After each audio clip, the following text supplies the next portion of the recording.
آج عام آدمی کا مسئلہ کیا ہے؟ عام آدمی کا مسئلہ یہ ہے کہ یہ جو لوڈ شیڈنگ کا سلسلہ شروع ہو گیا ہے اس کو بند کیا جائے۔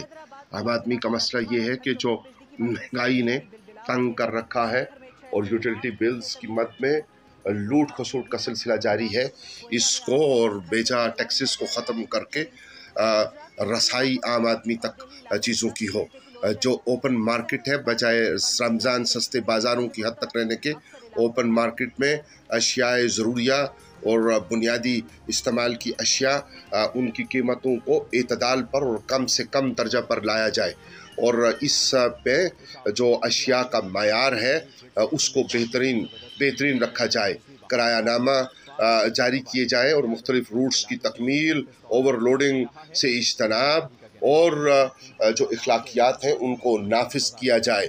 جس طرح کی بھی صورتحال ہو، ایک ریاست ماں کی حیثیت رکھتی ہے، اس صورتحال سے نمٹنا اور اس کو نبھانا یہ ریاستی امور ہیں۔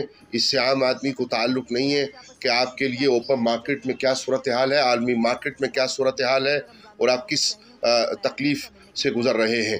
آپ اقتدار میں ہیں، ماضی کے لوگ ہوں، حال کے لوگ ہوں یا مستقبل کے لوگ ہوں، جو عوام کے لیے بہتری کا سبب ہے وہی ہمارا مسیحا ہے۔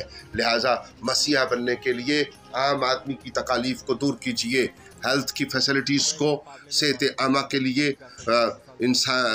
لوگوں تک مفت اور بہترین علاج اور بہترین ماحول مہیا کرنے کے لیے اقدامات کیجیے، قبل اس کے کہ حاکم الحاکمین کے حضور آپ کی پیشی ہو، بجائے اس کے کہ مختلف ہیلوں اور بہانوں کے ساتھ لالی پاپ دیا جائے۔ عوام کو سہولت دیجیے۔